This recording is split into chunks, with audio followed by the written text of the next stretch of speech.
I learned on a Tuesday afternoon that storing propane tanks on my own property could apparently bankrupt me. And that's when I realized the Meadowbrook Springs Homeowners Association had finally lost their collective minds. The certified letter arrived while I was working in my garage, trying to diagnose why my truck was making that grinding noise every time I shifted into third gear. I wiped the grease off my hands with an old rag and signed for the envelope, not thinking much of it at first. The mail carrier, Dennis, gave me this apologetic look that should have been my first warning. Inside was a notice printed on expensive cream-colored cardstock, with the HOA's pretentious logo embossed at the top.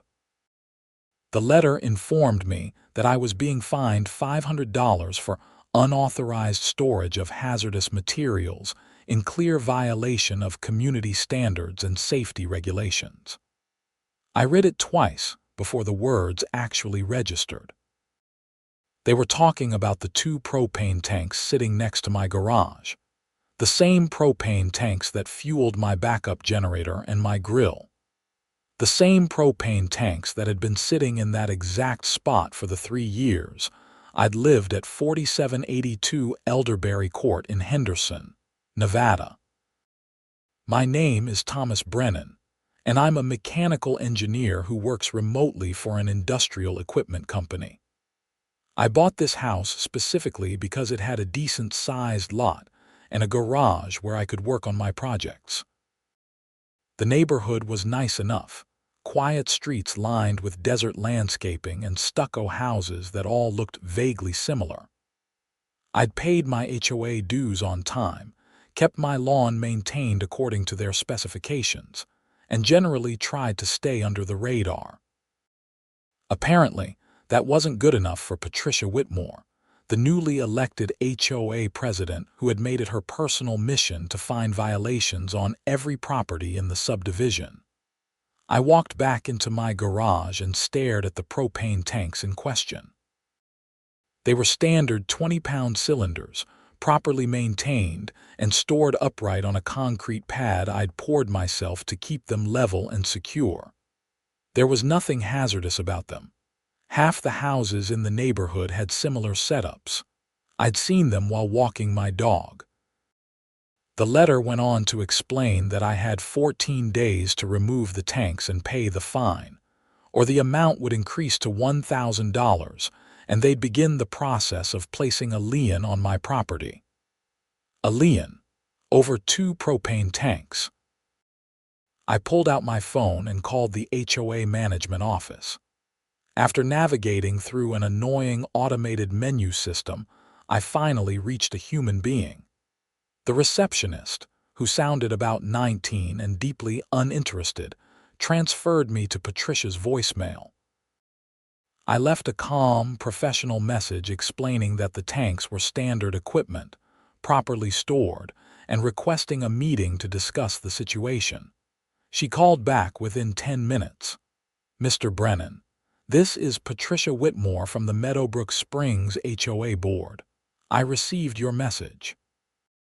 Her voice had that particular quality that I'd come to recognize over the years, the tone of someone who enjoyed wielding small amounts of power over others. "I'm afraid the violation stands. The tanks are clearly visible from the street, which violates our aesthetic guidelines, and they pose a potential safety hazard to the community. Patricia, those tanks power my generator and grill. They're properly stored and completely legal. I've checked Nevada state regulations. The state may allow them, but our community has higher standards. The CC and Articus are very clear about maintaining property values and eliminating eyesores." I took a deep breath. "Can you point me to the specific section that prohibits propane tanks?" There was a pause. "Section 12. Paragraph 4 addresses hazardous materials and unsightly storage." I'd read the covenants, conditions, and restrictions when I bought the house. I pulled up the PDF on my computer and scrolled to Section 12. That section refers to storing garbage bins, construction materials, and inoperable vehicles. It says nothing about properly maintained propane cylinders. The board has interpreted that section to include propane tanks. Our interpretation is final. That's not how contract law works, Patricia. You can't retroactively interpret the fine stands, Mr. Brennan. You have 14 days. Good afternoon. She hung up. I sat there staring at my phone, trying to process what had just happened. This was insane. I'd dealt with difficult people in my career, navigated corporate politics and unreasonable clients, but this was something else entirely. This was pure pettiness elevated to an art form. My neighbor, Frank Martinez, knocked on my open garage door about an hour later. He was a retired firefighter in his 60s, one of the few people in the neighborhood I actually talked to regularly. "Heard you got hit with a violation notice," he said, walking in and eyeing my propane tanks. "Patricia came by yesterday asking questions about your setup here. She's trying to fine me $500 for these tanks." Frank let out a low whistle. That woman's been on a tear since she got elected. She hit the Johnsons 3 doors down for having the wrong shade of beige on their trim, made them repaint the whole house. Can she actually do this? The HOA board has a lot of power, unfortunately. They can fine you, and if you don't pay, they can put a lien on your property. I've seen it happen. Old man Peterson got foreclosed on after he couldn't keep up with the fines for his yard. He was 83 and his health was failing. That's predatory. That's HOAs. Frank leaned against my workbench. "You going to fight it?" "I'm thinking about it." "Just be careful. Patricia's got 3 other people on that board who'll back whatever she says. They meet once a month in the clubhouse and basically run this whole neighborhood like their personal fiefdom." After Frank left, I spent the evening researching Nevada HOA laws and digging deeper into the Meadowbrook Springs CC and Articus. The more I read, the angrier I got. The documents were deliberately vague in places, probably by design, giving the board maximum flexibility to enforce their will. But there were also limitations on their power, checks and balances that were supposed to prevent exactly this kind of abuse. I drafted a formal appeal letter, citing specific sections of the CC and Articus, Nevada state law, and even pulling up manufacturer safety specifications for propane storage. I delivered it by hand to the HOA management office the next morning, making sure to get a time-stamped receipt. 2 weeks went by with no response. On day 15, I received another letter. The fine had increased to $1,000 for my continued violation and failure to comply. There was no mention of my appeal. They'd simply ignored it. That's when I started getting really interested in exactly how Meadowbrook Springs was set up and who was responsible for what. I spent my evenings going through public records, utility maps, and permit histories. That's when I discovered something interesting. The natural gas that fed the entire Meadowbrook Springs subdivision came through a main line that ran along the southern border of the development. From there, it branched into smaller distribution lines that fed individual streets. The interesting part was that the main shutoff valve for the entire system sat on a small utility easement that technically wasn't part of any individual property. According to the plat, maps filed with Clark County, that easement had been deeded separately from the subdivision lots. I traced the ownership history and found something even more interesting. The easement had been purchased 15 years ago by a company called Henderson Gas Management, LLC. More digging revealed that Henderson Gas Management was a subsidiary of a larger utility contractor. They held the gas distribution rights for Meadowbrook Springs under a long-term agreement with Southwest Gas Corporation. And here's where it got really interesting. I knew the owner of Henderson Gas Management. His name was Greg Paulson, and we'd worked together on an industrial project 7 years ago. We'd stayed in touch, occasionally meeting for drinks when I was in town. I gave him a call. "Tommy B, how's life treating you?" Greg's voice boomed through the phone. "Been better. Got an HOA situation that's getting out of hand. Say no more. I bought a condo once with an HOA. Never again. What's going on?" I explained the situation with Patricia and the propane tanks. Greg listened, occasionally making sympathetic noises. "That's ridiculous. Those tanks are completely safe." "I know.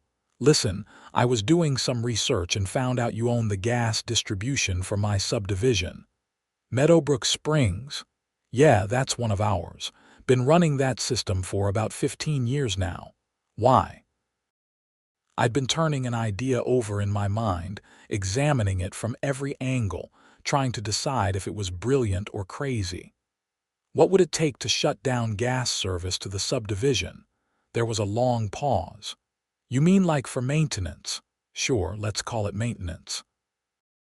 "Tommy, I can't just shut off gas to an entire neighborhood because you're having a dispute with your HOA. I'm not asking you to do it for that reason. I'm asking hypothetically what the process would be." Greg sighed. "Hypothetically, we'd need to notify Southwest Gas, file the proper permits with the county, and give residents at least 72 hours notice of a service interruption. We'd need a legitimate reason, like emergency repairs or system upgrades. What if there actually was maintenance that needed to be done on that system? It's old but functional. We did a full inspection last year. But could there be preventive maintenance, upgrades?" Another pause. "You're playing with fire here, man. They're trying to put a lien on my house over 2 propane tanks, Greg. I need leverage. Let me look into the system specs. I'll call you back." He hung up. I sat there feeling like I just stepped over some invisible line. I wasn't sure if it was the right move, but I was tired of being pushed around by Patricia Whitmore and her board of petty tyrants. Greg called back 3 hours later. "Okay, so here's the thing. That system is due for some valve replacements and pressure testing. We've been putting it off because it's expensive and the system's still functioning, but it's absolutely something we could justify doing. It'd require shutting down gas service for probably 5 to 7 days while we work. And that would be completely legitimate. Absolutely. It's actually overdue preventive maintenance. We'd be well within our rights to schedule it." "What would it cost, the maintenance?" "About 40 grand. But Tommy, Henderson Gas would be paying for that, not you." "What if I wanted to accelerate the timeline? Make it happen sooner rather than later?" Now you're talking about greasing wheels, and that's where I get uncomfortable. "No, nothing under the table. What if I contracted with Henderson Gas as a private client for some consulting work? Engineering analysis, that sort of thing. Completely legitimate. And that helped free up budget for the Meadowbrook Springs maintenance." Greg was quiet for a moment. "You'd be willing to pay to make this happen? How much are we talking?" "If you contracted for, say, 20 grand in consulting fees, that would free up enough budget for me to justify moving the Meadowbrook Springs maintenance to the front of the queue. We could have it scheduled within 2 weeks. It was a lot of money, but I had decent savings and my HOA dues were about to go to fighting liens anyway. Let's do it." "You're sure about this?" "I'm sure." "All right. I'll draw up a consulting contract for engineering review services. It'll be completely legitimate work. I'll need you to actually review some system specs and provide professional analysis. And then I'll schedule the maintenance. Fair warning, though, you're going to make yourself real unpopular in your neighborhood." "I'm already unpopular with the people who matter." We hammered out the details over the next few days. I reviewed actual engineering documents, and provided genuine technical feedback on Henderson Gas's distribution systems in 3 different developments. It was real work that I was qualified to do, and I billed it properly. Greg scheduled the Meadowbrook Springs maintenance for 3 weeks out. Meanwhile, the HOA situation deteriorated further. I received a 3rd letter informing me that I was being fined an additional $500 for each week of continued violation. They'd also scheduled a hearing in front of the board, where I'd have the opportunity to present my case before they placed a lien on my property. The hearing was set for a Thursday evening at the community clubhouse. I showed up 15 minutes early with a folder full of documentation. Photos of my propane setup, manufacturer specifications, Nevada Fire Code regulations, copies of my appeal letters, and the certified mail receipts proving I'd followed proper procedure. The clubhouse was a single-story building near the subdivision entrance, decorated in the same generic southwestern style as everything else in Meadowbrook Springs. The meeting room had a long table at the front where the 5 board members sat like judges. Patricia occupied the center position, wearing a navy blue blazer that was probably meant to make her look authoritative. She was in her early 50s with short blonde hair and the kind of tight smile that never reached her eyes. The other board members were Deborah Kingsley, a retired schoolteacher who served as secretary, Robert Chen, a dentist who was the treasurer, Susan Yamamoto, who owned a local real estate agency and handled architectural review, and Marcus Webb, a lawyer who served as the board's legal advisor. About 15 other residents had shown up to watch the proceedings, probably hoping for entertainment. Patricia called the meeting to order with a sharp rap of her gavel. We went through several other items first, approving landscaping changes and discussing the schedule for resealing the community pool. Then, Patricia announced my case. Item 7, violation notice for Thomas Brennan, 4782 Elderberry Court. Mr. Brennan, you've been cited for storing hazardous materials in violation of community standards. Please approach. I walked to the front and set my folder on a small podium they'd provided. Mr. Brennan, you have 5 minutes to present your case. I opened my folder. Thank you. I'm here to appeal the violations notices I've received regarding 2 propane tanks stored on my property. First, I'd like to address the claim that these tanks violate the CC and RTCS. Section 12, Paragraph 4, which was cited in the violation notice, specifically addresses garbage bins, construction materials, and inoperable vehicles. Propane cylinders are not mentioned. Patricia interrupted.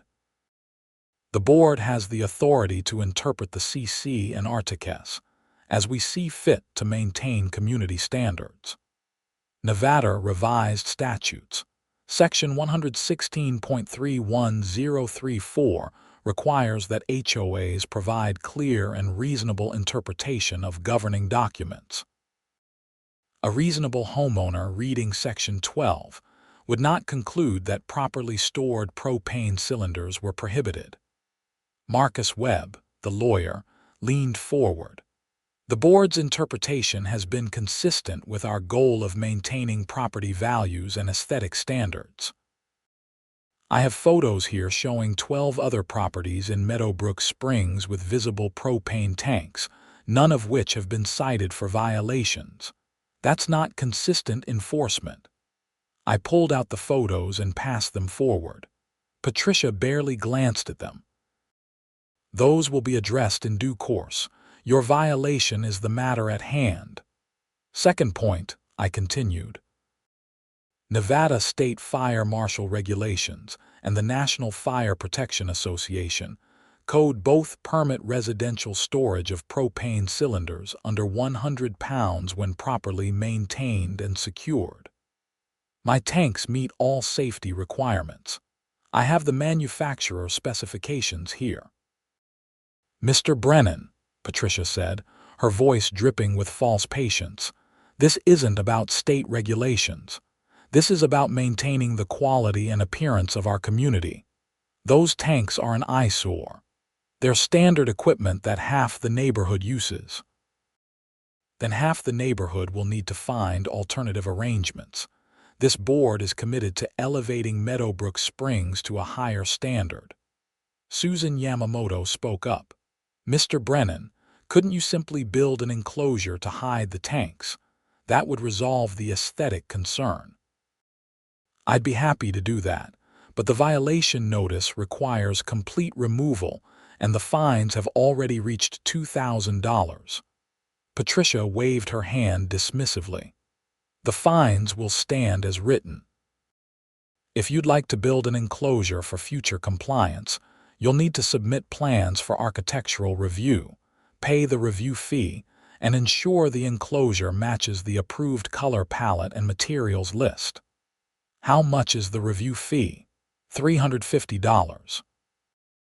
"So you want me to pay $2,000 in fines plus $350 for the privilege of submitting plans to hide equipment that isn't actually prohibited by the CC and Articus.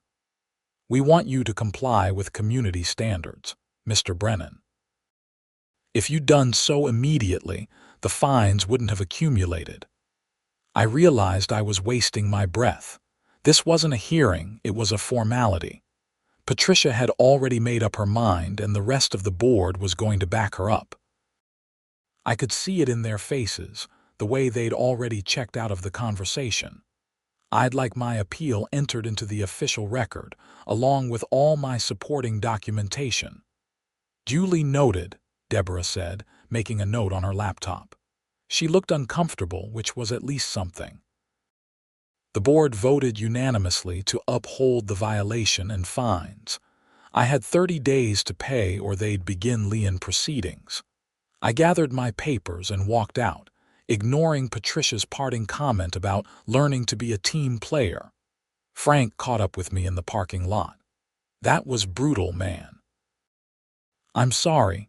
It's fine. I expected it. You going to pay?" "No, I'm going to show them what actual hardship looks like." He gave me a curious look but didn't press it. The gas shutoff notice went out 1 week later.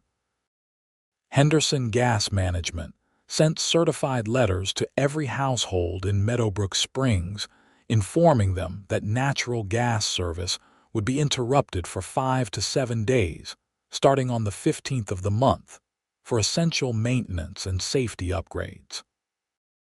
Residents were advised to make alternative arrangements for heating, cooking, and hot water. The neighborhood lost its mind. My phone started ringing off the hook with people asking if I knew anything about it. The HOA sent out an emergency email blast demanding answers from the utility company. Patricia apparently called Southwest Gas directly and got routed through 3 different customer service departments before someone finally explained that Henderson Gas Management held the distribution rights and was performing legitimate maintenance. I watched it all unfold from my living room window, drinking coffee and working on my laptop. The irony wasn't lost on me. Patricia had accused my propane tanks of being a safety hazard, and now the entire neighborhood would be without gas because of actually necessary safety upgrades. The day before the shutoff, Patricia knocked on my door. I checked the peephole and debated not answering, but curiosity got the better of me. "Mr. Brennan, we need to talk." She was alone, no backup from her board. "About what?" "The gas situation. I've been doing some research, and I know you have connections to Henderson Gas Management. I did some consulting work for them recently, yes, completely unrelated to Meadowbrook Springs." Her eyes narrowed.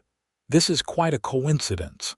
Essential maintenance that was already overdue. If you have concerns, I suggest you take them up with Henderson Gas directly.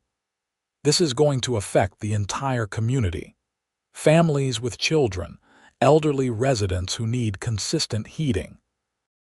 Gosh, It would be terrible if someone's personal situation was disregarded because of rigid, unreasonable rules, wouldn't it?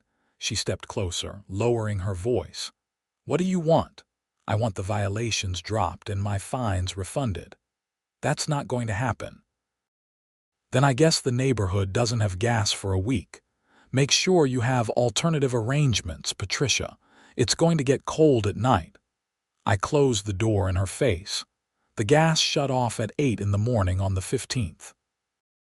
I'd moved my propane tanks inside my garage the night before, connected my generator to my house panel through a properly installed transfer switch, and hooked up my water heater to a propane-powered camping unit I'd rigged in my utility room.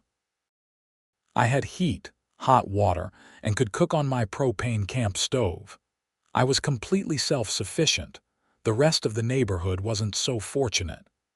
By noon, my email inbox was flooded with messages from the HOA mailing list.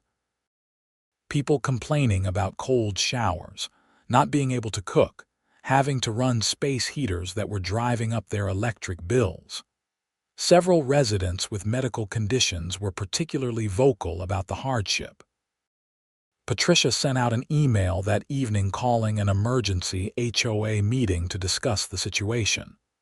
The meeting was scheduled for Saturday morning, 2 days into the shutoff.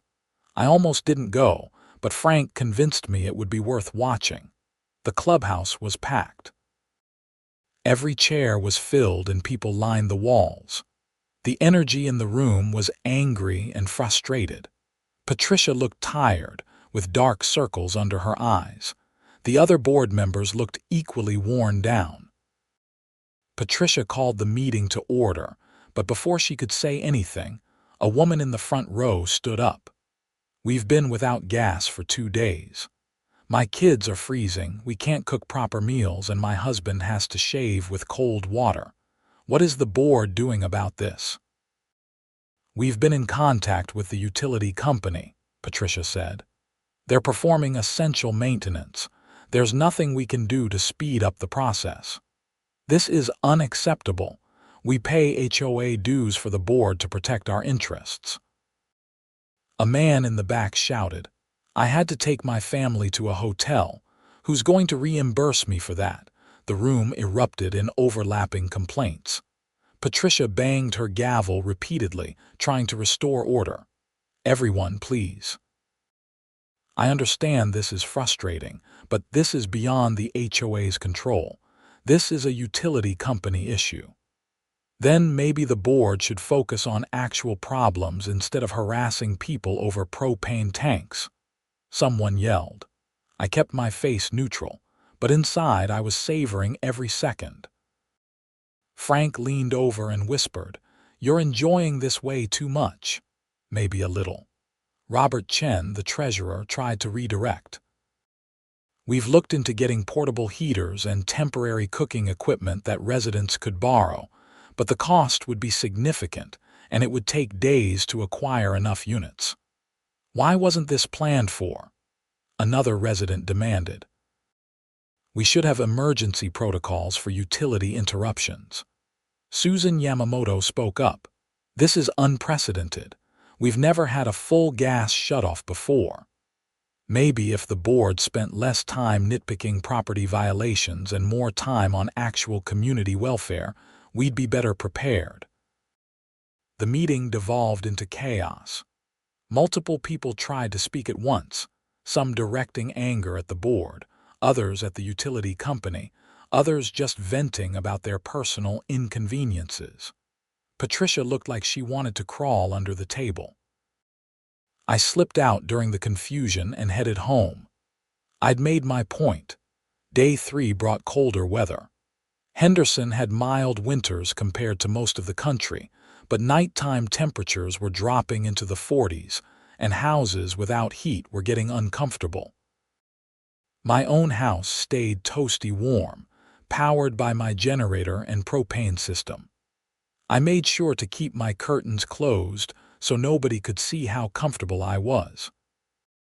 Patricia sent out another email announcing that the HOA would be providing reimbursements for reasonable expenses related to the gas outage, like hotel stays and portable heaters. The treasurer was probably having a heart attack over the unbudgeted expenses. On day 4, I got a call from an unknown number. I let it go to voicemail. The message was from Marcus Webb, the board's lawyer. "Mr. Brennan, this is Marcus Webb. I'd like to discuss a possible resolution to your situation with the HOA. Please call me back at your earliest convenience." I didn't call back immediately. Let them sweat a little longer. Day 5 was when things got really interesting. I was working at my desk when I heard shouting outside. I looked out to see a small crowd gathering in the street in front of Patricia's house, which was 3 doors down from mine. About 20 people stood on the sidewalk, some holding handmade signs. "Recall the board," "Stop harassment fines," "Fix real problems." I grabbed my jacket and walked over to see what was happening. Frank was already there, watching from his driveway. "This escalated fast," he said as I approached. "What's going on?" "Word got around that Patricia was the one who started this whole mess by going after your propane tanks. People are putting 2 and 2 together, realizing you're the only house in the neighborhood that's prepared for the outage because you had propane stored." Patricia stood on her front porch, arms crossed, glaring at the crowd. Her husband, a meek-looking man named Richard who I'd maybe spoken to twice, stood behind her looking mortified. One of the residents, a woman named Carol who lived on the next street over, was leading the protest. "You've been harassing homeowners over petty violations while ignoring real community needs. This gas outage is affecting families with children and elderly residents, and all you care about is whether someone's mailbox is the right shade of beige. This protest is in violation of community standards," Patricia shouted back. "You're disturbing the peace. We're standing on a public street. I'm calling the police. Go ahead. Maybe they'd like to hear about your abuse of authority." I stayed on the periphery, watching the scene unfold. This wasn't what I'd intended exactly, but I couldn't say I felt bad about it. Patricia had wielded her power carelessly, and now she was facing consequences. A Henderson police cruiser rolled up about 10 minutes later. Officer James Kowalski stepped out, looking weary. He was probably in his late 30s, with the patient demeanor of someone who dealt with HOA disputes regularly. "All right, folks, what's going on here?" Carol explained the situation, gesturing animatedly. Patricia interrupted repeatedly, trying to spin it as harassment of a public official. Officer Kowalski listened to both sides, then addressed the crowd. "You're within your rights to protest peacefully on public property. However, I'm asking you to keep the noise down and disperse by sunset." "Madam," he turned to Patricia, "they're not breaking any laws." Patricia looked apoplectic. "They're targeting my private residence. You're an elected HOA official. That makes you subject to public criticism. As long as they stay on the street and don't make threats or damage property, there's nothing I can do." The officer left. The protest continued for another hour before people started drifting away, cold and tired but having made their point. That evening, Marcus Webb called again. This time I answered. "Mr. Brennan, thank you for taking my call." "What can I do for you, Marcus?" "I think we both know what this is about. The board is willing to negotiate a resolution to your violation notices. I'm listening. We're prepared to drop the fines and remove the violations from your record. In exchange, we'd like your cooperation in resolving the gas situation more quickly." I don't control Henderson Gas Management's maintenance schedule, but you have connections there. The entire neighborhood is suffering because of this outage. The entire neighborhood is suffering because your board chose to pursue aggressive enforcement over common sense. The gas outage is entirely coincidental. Henderson Gas is performing overdue maintenance that was going to happen eventually. Thomas, be reasonable. There are elderly people without heat, families with small children. And whose fault is that? Did the board have any emergency preparedness plans? Any protocols for utility interruptions? Or were you all too busy measuring the height of people's grass and counting the number of flower pots on their porches? There was a long silence. What do you want? I want the violations dropped, the fines refunded with interest, and a formal apology from the board. I also want policy changes. No more fines without a proper hearing first. No more reinterpreting the CC and Articus to suit whatever Patricia feels like enforcing. And I want the board to develop actual emergency preparedness protocols for situations like this. That's a lot. That's the deal. Take it or leave it. I'll need to discuss this with the board. You do that. The gas should be back on in 2 more days. I'm comfortable either way. I hung up. The next morning, Patricia herself showed up at my door. She looked like she hadn't slept, and her usual perfectly composed appearance had cracks in it. Her blazer was wrinkled and her hair wasn't styled. "Mr. Brennan, may I come in?" I stepped aside and let her into my living room. She looked around, probably noticing that my house was warm and comfortable. "Propane generator," I said, answering her unspoken question. "Amazing what you can accomplish with proper equipment." She sat down on my couch without being invited. "You've made your point." "Have I?" "The neighborhood is in chaos. The board is facing a recall petition. I've had protesters on my lawn, all because of propane tanks. No, Patricia. All because you decided that flexing your authority was more important than treating your neighbors with basic respect and common sense. I was trying to maintain standards. You were trying to control people. There's a difference." She looked down at her hands. For the first time since I'd met her, she seemed genuinely uncertain. "What do you want from me?" "I already told Marcus what I want. A formal apology." "Do you have any idea how that will look?" "I don't care how it looks. I care about not having my property liened because you misread a paragraph in the CC and Articus.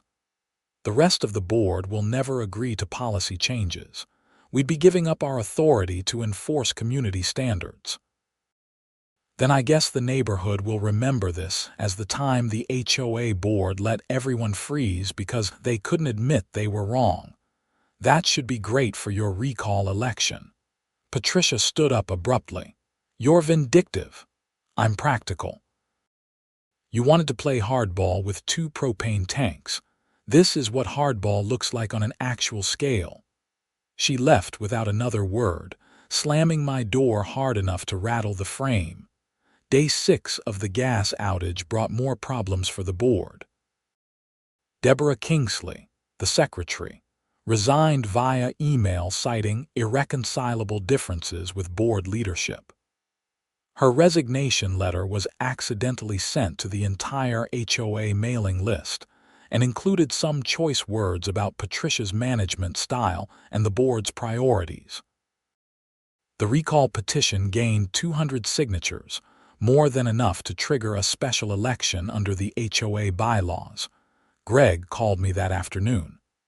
"Your neighborhood is all over the local Facebook groups. People are sharing stories about HOA violations and fines. It's getting ugly." "Is the maintenance on schedule?" "We're actually ahead of schedule. The valves were in better shape than expected. We could have gas restored by tomorrow afternoon if we push it. Keep to the original timeline. 1 more day won't hurt." "You're sure?" "I'm sure." That evening, I received a formal email from the HOA board. The violations were dropped. The fines were refunded in full with 3% interest. There was no formal apology, but there was a paragraph about reconsidering enforcement priorities and developing comprehensive emergency preparedness protocols. It wasn't everything I'd asked for, but it was close enough. I called Greg. Go ahead and restore gas service tomorrow. No need to drag it out. Understood. I'll have my crew start early. Gas should be flowing by noon. The gas came back on at 11:30 the next morning. I could almost hear the collective sigh of relief throughout the neighborhood. Hot water heaters fired up, furnaces kicked on, and people could finally cook properly again. The HOA sent out an email thanking residents for their patience during the unexpected utility maintenance, and reminding everyone that emergency preparedness was a shared responsibility. There was no mention of the protest, the recall petition, or the fact that the entire situation had been triggered by their own overzealous enforcement. Frank came by that evening with a six-pack of beer. We sat in my garage, the scene of the original crime, and drank while my propane tank sat innocently against the wall. So you basically held the entire neighborhood hostage over a propane tank dispute, Frank said. I facilitated essential maintenance that was already overdue. Uh-huh. That's what you're going with. I mean, it's true. Those valves needed to be replaced. Greg said as much. And the timing was just coincidence, complete coincidence. Frank laughed and clinked his beer bottle against mine. You're either crazy or brilliant. I can't decide which. Why not both? The recall election was scheduled for the following month. Patricia tried to mount a defense, sending out emails about her vision for Meadowbrook Springs and her commitment to property values and community standards. It fell flat.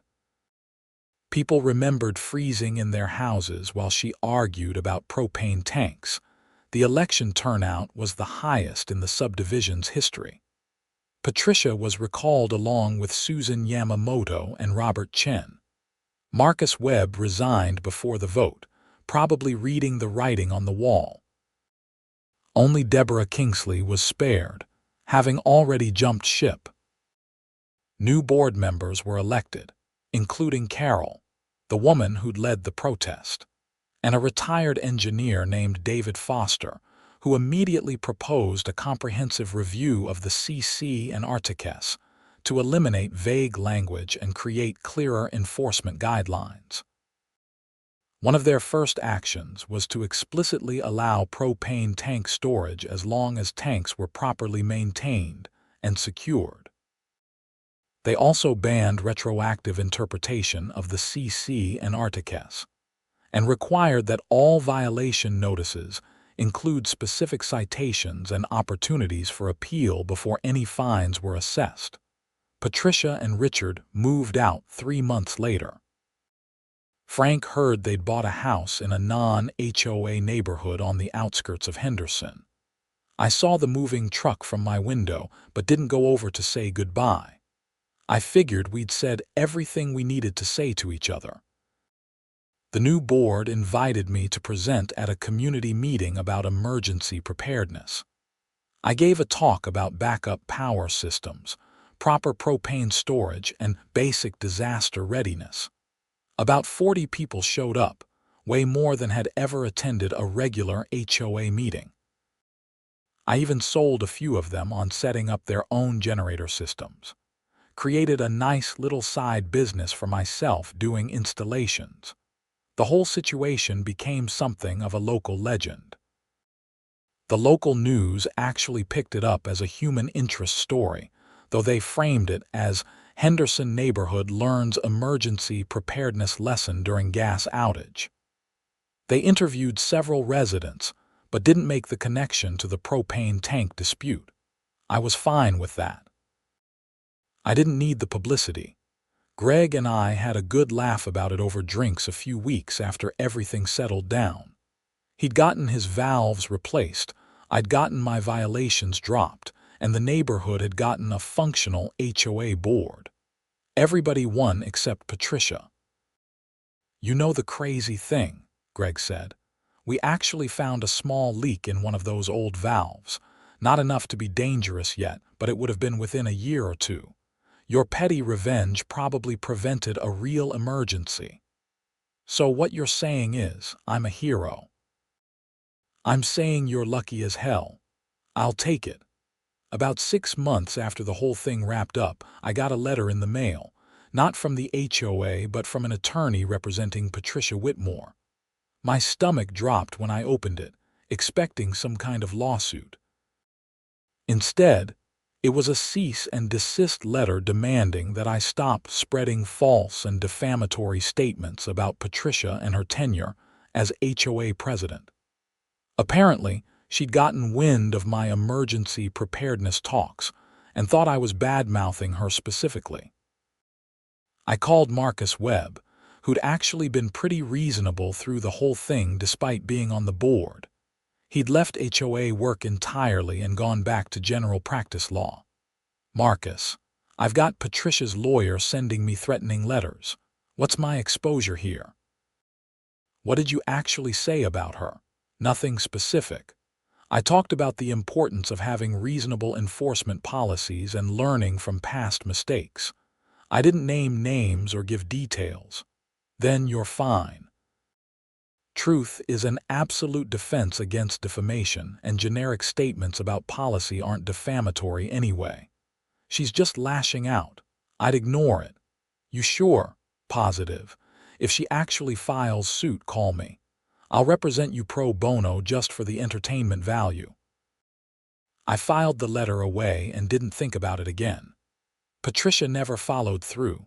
Life in Meadowbrook Springs returned to normal, or at least a new normal.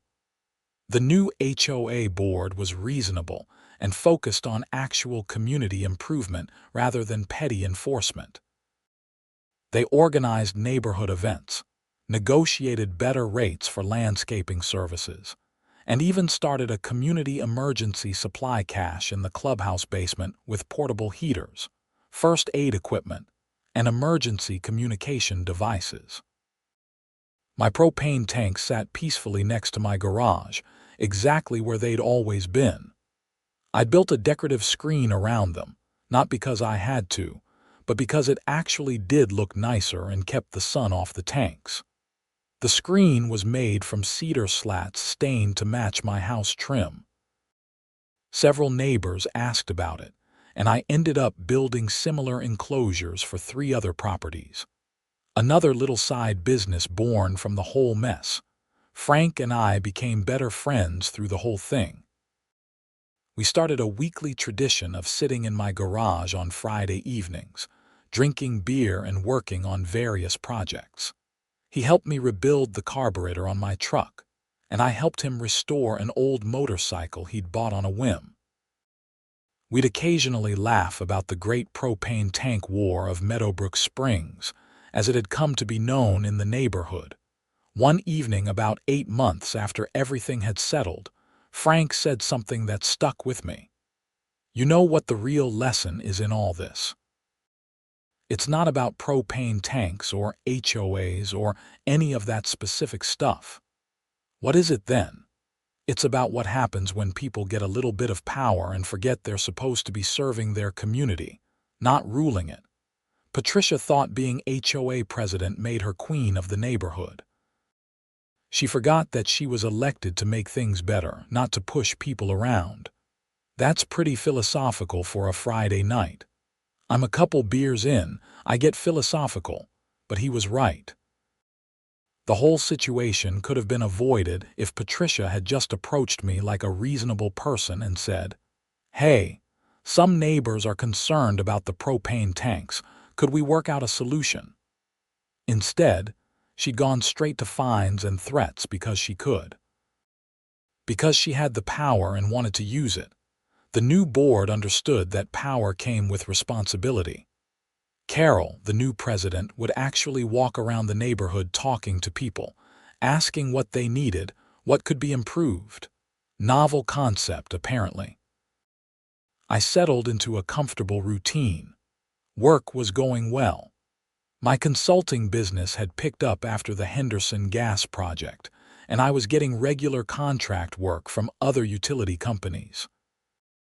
The side business building propane enclosures and installing backup generators had grown to the point where I was considering hiring help. The truck was running smoothly after Frank, and I fixed the transmission issue. Life was good. About a year after the whole thing started, I got an unexpected visitor. A guy in his 30s wearing business casual and carrying a portfolio knocked on my door on a Saturday morning. "Thomas Brennan." "That's me. My name is Kevin Schwartz. I'm a reporter with Nevada Today magazine. I'm doing a story on HOA disputes and how they're resolved. Your situation came up in my research, and I was hoping I could interview you." I hesitated. I deliberately kept a low profile after everything happened. "How did you hear about it?" "Public records, mostly." The recall election was documented, and I found references to the propane tank dispute in HOA meeting minutes, plus some social media discussions. It's a fascinating case study in grassroots pushback against overreach. I don't know if I want to be the public face of HOA rebellion. I understand. But I think your story could help other people who are facing similar situations. You successfully challenged an unjust enforcement action and actually got the system changed. That's rare. I thought about it. "Let me read your other work first. Send me some links. If I like what I see, we'll talk." He handed me a business card and left. I spent that afternoon reading his articles. They were actually good, balanced reporting that didn't sensationalize. He'd written about everything from local government corruption to water rights disputes to profiles of small business owners. Solid journalism. I emailed him and agreed to an interview. We met at a coffee shop in downtown Henderson the following week. I told him the whole story, start to finish, not leaving out any details, including my arrangement with Greg to accelerate the gas maintenance timeline. Kevin listened carefully, taking notes and occasionally asking clarifying questions. "So you essentially used your industry connections to create leverage against the HOA." "I facilitated necessary maintenance that was already overdue. The fact that it gave me leverage was a side benefit." "You paid $20,000 for that side benefit." "I paid for legitimate consulting work. The timing was fortunate," he grinned. "You're very careful with your words. I'm an engineer. Precision matters." The article came out 2 months later. It was titled, "The Propane Tank War: How One Henderson Man Fought Back Against HOA Overreach and Won." Kevin had done his homework, interviewing multiple Meadowbrook Springs residents, members of both the old and new HOA boards, even Greg from Henderson Gas Management, who confirmed the maintenance was legitimate and necessary. The article was fair and balanced. It didn't paint me as a hero or Patricia as a villain. It simply laid out the facts and let readers draw their own conclusions. It also included a larger discussion about HOA power, governance issues, and the balance between community standards and individual property rights. The article got picked up by several other outlets and went semi-viral in the HOA reform community. I started getting emails from people around the country facing similar situations, asking for advice. I couldn't help most of them directly, but I tried to point them toward resources and encourage them to document everything and know their rights. A few months after the article came out, I was contacted by a producer from a podcast called Malicious Compliance Stories, asking if I'd be willing to be interviewed. I declined. The magazine article was enough publicity. I just wanted to live my life and work on my projects in peace. The second anniversary of the Great Propane Tank Incident passed quietly. By then, it had become just another story in Meadowbrook Springs history, something the old-timers told new residents about. "Oh, you just moved in. Let me tell you about the time our HOA board got recalled over propane tanks." It had become mythology, with details getting exaggerated in the retelling. Frank's version of the story, which he told at neighborhood barbecues after a few beers, had me as some kind of strategic genius, who'd planned the whole thing from the beginning.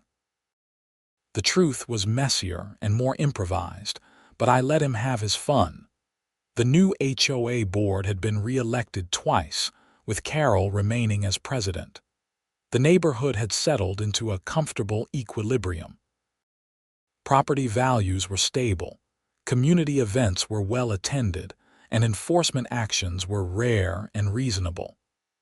Turns out that when you treat people with respect and focus on actual problems, an HOA can function pretty well. I never built that decorative enclosure I'd talked about for the propane tanks, beyond the simple cedar screen. They sat there, visible from the street, a quiet reminder that sometimes you need to stand your ground over matters of principle, even when it seems petty to outside observers. Those tanks represented something bigger than fuel storage. They represented the right to make reasonable choices about your own property without being harassed by bureaucrats on a power trip.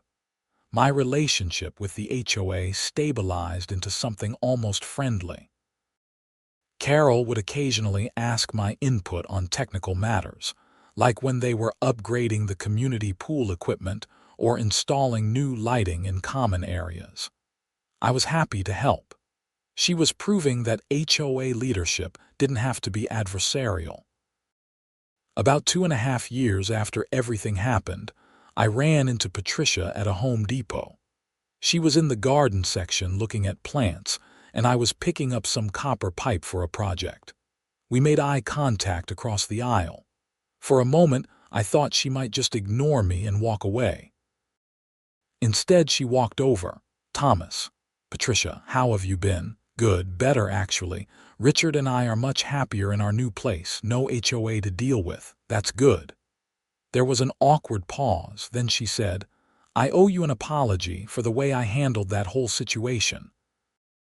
I was drunk on power and convinced I was doing the right thing. I wasn't. I hadn't expected that. Thank you.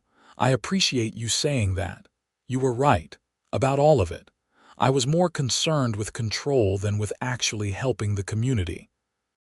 And it took having my house protested and losing an election for me to see it. We all make mistakes, some bigger than others." She shifted her shopping basket to her other arm. "For what it's worth, that article in Nevada today, I read it. Several times. It was painful, but it was fair. And it made me rethink a lot of things about how I approach authority and responsibility." "That's good, Patricia, really. Anyway, I just wanted to say that, and to say I'm sorry. You deserved better than what I put you through. I accept your apology." She nodded and walked away. I stood there for a moment, processing the interaction. It was the closure I hadn't known I needed. She'd been awful to deal with during the whole mess, but at least she'd eventually recognized it and tried to make amends. That was more than a lot of people would do. I finished my shopping and drove home, past the Meadowbrook Springs entrance with its stone sign and desert landscaping, up Elderberry Court to my house at number 4782. My propane tanks sat in their cedar enclosure next to the garage, exactly where they belonged. I parked my truck, grabbed my copper pipe, and headed inside. Frank knocked on my garage door an hour later, right on schedule for Friday evening beers and project time. "Guess who I saw at Home Depot today?" I said as he walked in. "Patricia." "How'd you know?" "She called Carol earlier. Asked to be removed from the HOA mailing list since she doesn't live here anymore." They got to talking. Apparently Patricia's been doing some soul searching since the whole thing went down. She apologized to me in person. Frank raised his eyebrows. "No kidding. That must have taken some guts." "Yeah, it did." We popped open our beers and got to work on Frank's motorcycle. The evening air was cool and comfortable. From somewhere down the street came the sound of kids playing and the smell of someone grilling dinner.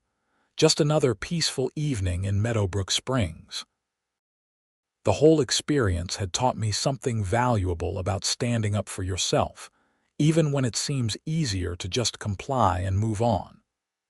Patricia's initial violation notice had been unjust, and I could have paid the $500 and moved my tanks and been done with it. A lot of people would have made that choice. It was the path of least resistance, but sometimes the path of least resistance leads to a worse place.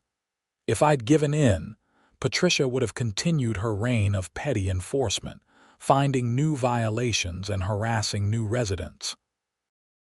Other people would have suffered. By fighting back, I'd helped fix a systemic problem. The new HOA board was better for everyone, not just me. Of course, I'd also gotten lucky. If Greg hadn't owned the gas distribution company, if the valves hadn't actually needed replacing, if the timing hadn't worked out, I wouldn't have had the leverage I needed. Sometimes you need luck on your side in addition to being right. But you also have to be willing to use the opportunities that present themselves.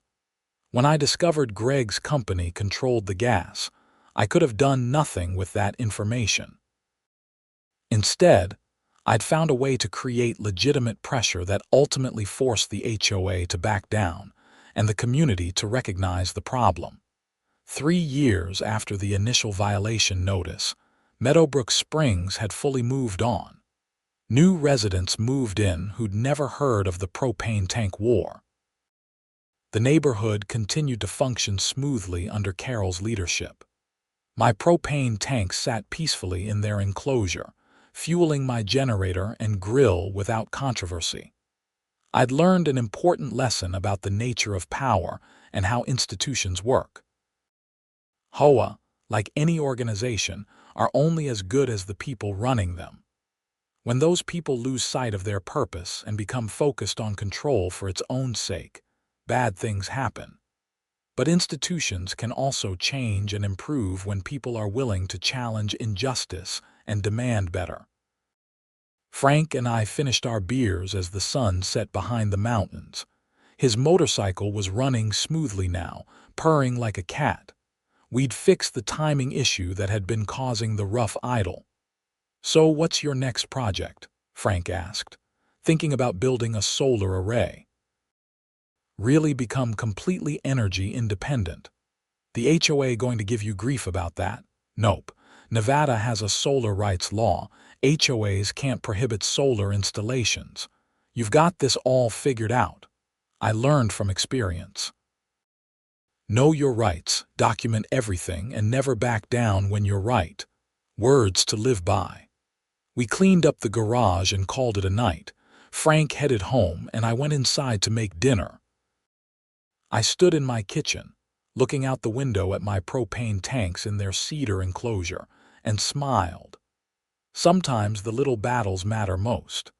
Sometimes standing up for 2 propane tanks means standing up for everyone's right to be treated fairly and with respect. The house was warm, the refrigerator was running, and dinner was cooking on the stove. Natural gas flowed through properly maintained valves, heating water and powering appliances throughout Meadowbrook Springs. The neighborhood was peaceful and well managed. And my propane tanks sat exactly where they'd always been. A quiet testament to the fact that sometimes you have to shut off the gas to an entire neighborhood to teach an HOA about perspective. It had been a long, strange journey from that first violation notice to this moment of quiet satisfaction. But I'd do it all again exactly the same way. Because at the end of the day, it wasn't really about propane tanks at all. It was about dignity, respect, and the right to exist in your own home without being harassed by petty tyrants who mistook authority for wisdom. The new HOA understood that now. And that made all the difference.